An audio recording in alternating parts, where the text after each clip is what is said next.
that every one of the leaves could have its own audio channel if you wanted to hear them rustle.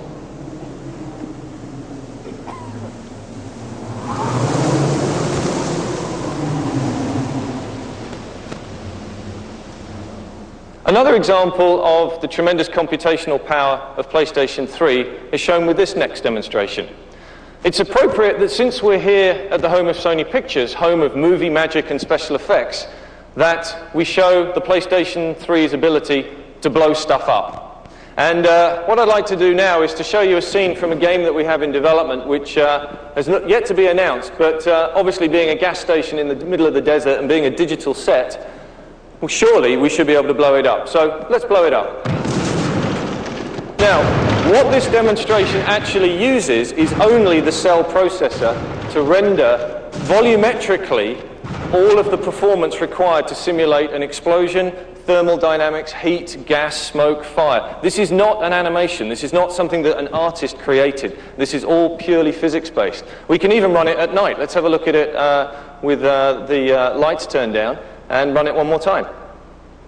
Here in slow motion you can see that the heat haze and gases emitted by the simulation accurately represented on screen. Phenomenal example of the power of both PlayStation 3 Cell and RSX. Let's run it one more time and then we'll move on to the next demo.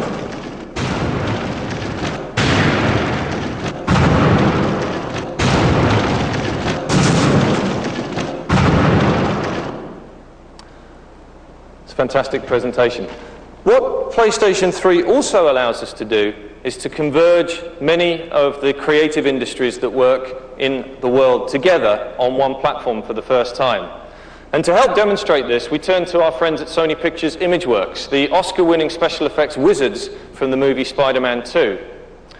We asked them to borrow some of their precious computer graphic data that they had created for the movie, and we got the wonderful actor Alfred Molina's performance from Spider-Man 2 in computer graphics, and here we run it in real time on PlayStation 3. I'm amazed at the response, the reaction here. The quality of the image is absolutely fantastic. You can see as we move the camera around that the light moves around also over the face, and this uses a very special technique which is pioneered by, once again, a guy called Paul Debevic, using light stage data. And we can move the light around over the face, and you can see that the shadows are cast realistically, and even the light reflects and transmits through the ears. This is something that the cell processor allows us to get that level of detail into our 3D computer graphics. We can also change to different light stages to show in real time image-based lighting, where we're using the environment to light the character. Here in a forest glade, lighting the Alfred Molina character in real time. And you can see as we move the high dynamic range in and out, you get a phenomenal level of detail. We also were able to put this into the movie performance and use some of the sound from the movie to bring the whole thing together. And let's take a look at that.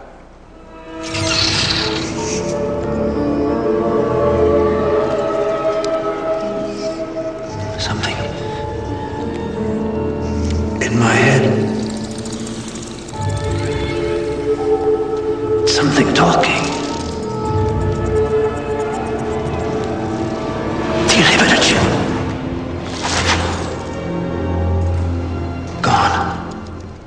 Now, sadly, Alfred Molina couldn't be with us today, but we decided to light him as if he was. And we took a light probe from this room earlier on today. And here, this is what he would have looked like if he had been lit in real time by this lighting in this room. And you can see the light probe data lighting the character. And as we move into the eyes in particular, you can see the fantastic reflections that this gives us. Now, this is going to just give you some idea of the level of intensity and immersion that we're going to get from games on PlayStation 3 and the amount of storytelling ability that we will have working with amazing creators and amazing actors. It's a great demonstration. Next up, we're going to show, I think that's worth a round of applause. This next demonstration was written by the brilliant engineers at the STI Development Center, the creators of the Cell chip.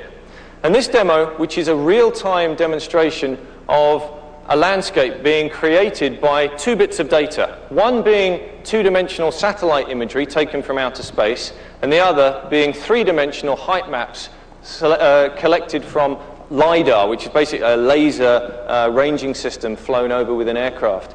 And in real time on the cell, those two bits of data are combined together to create, in software only, this three-dimensional landscape. This does not use the RSX at all. So this gives you an example of the tremendous performance that we get from cell. Even the clouds are generated procedurally using Perlin noise effects.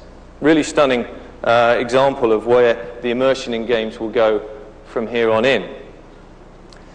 This next demonstration also uses a landscape, but in a very different style and a very different setting, but equally impressive creatively and technically. This was created by our colleagues at Sony Online Entertainment and shows a beautifully rendered fantasy world. But what's the cool thing about this demo is the fact that the world can grow in front of your eyes. And so here you see the grass growing, the flowers growing, organic environments being built real time in front of the player.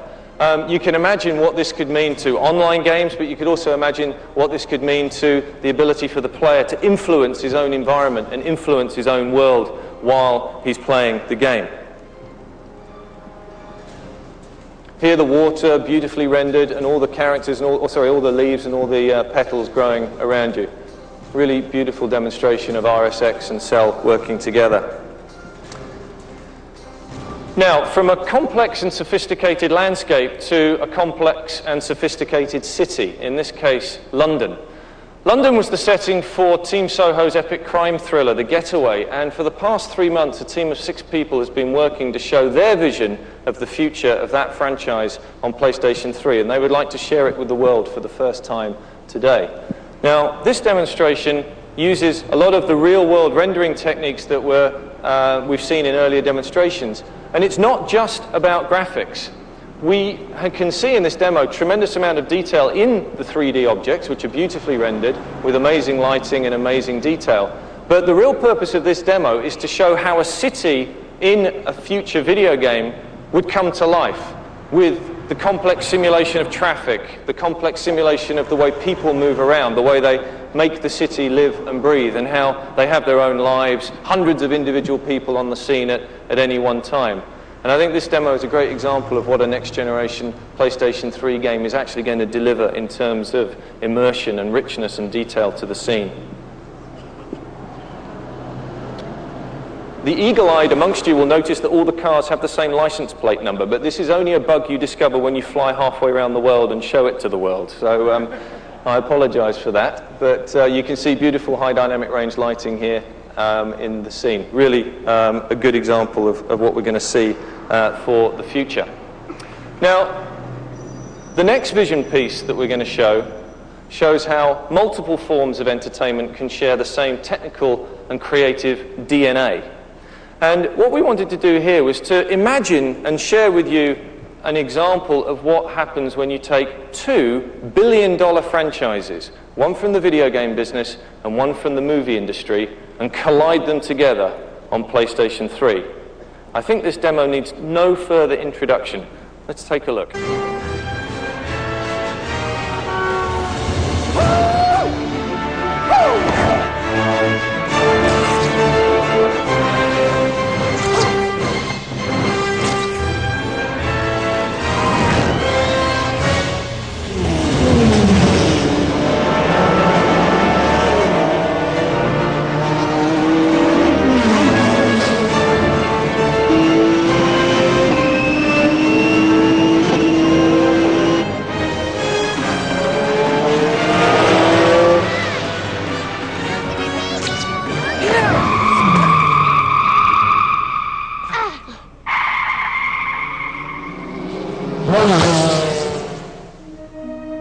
No playing in the streets. Yes, Mr. Spider-Man. See ya.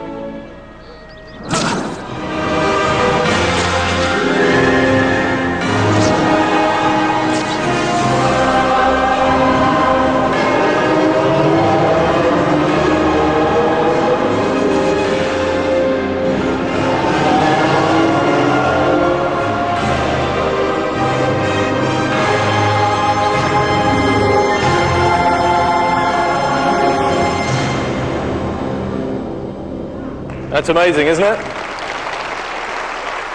Can you imagine what Sam Raimi and Kazunori Yamauchi would create if they got together to form a new project? But I should be at pains to point out that that is not the next game from either PDI or the next movie from Mr. Raimi. So anyway, while we're in the world of movies, let's show an example of the cell's ability to decode high-definition streams in real time. Now, as many of you know, the current most powerful PCs on the planet struggle to decode just a single stream of HD.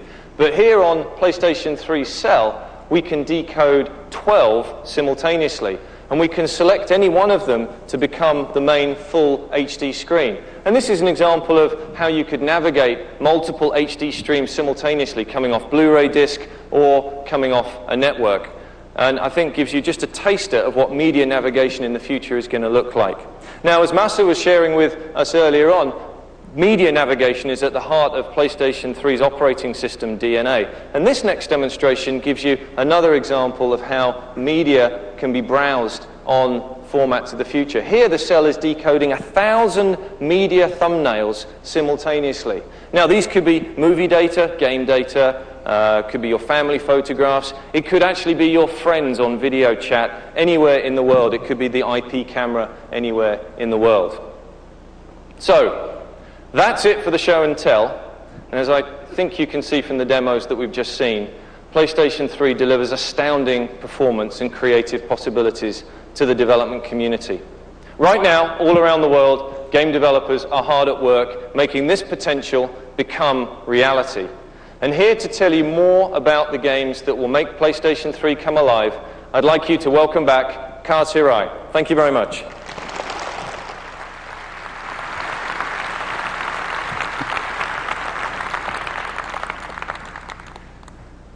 Thank you, Phil.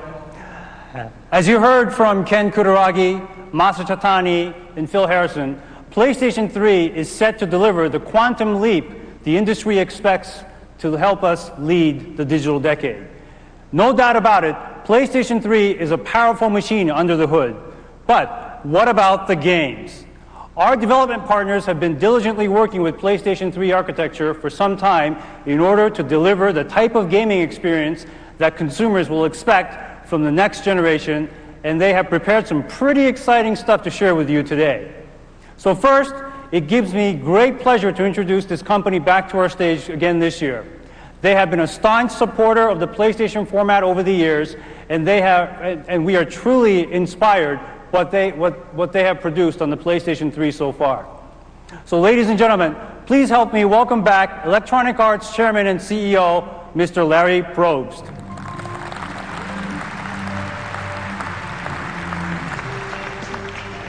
Thank you.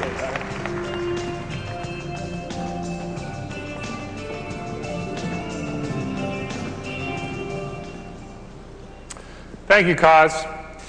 The history of the PlayStation has been marked by great games for the consumers and for the incredible opportunities that Sony Computer Entertainment has created for game developers. In 1994, EA signed on as a charter member of the PlayStation 1 team. Then in 1999, we made a huge bet.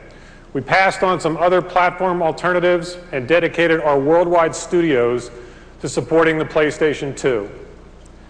When PlayStation 2 launched in 2000, EA was there with 6 titles, including Madden, NBA Live, and SSX. We like to believe those were some of the games that showed the early fans what the PlayStation 2 could really do. In total, EA has produced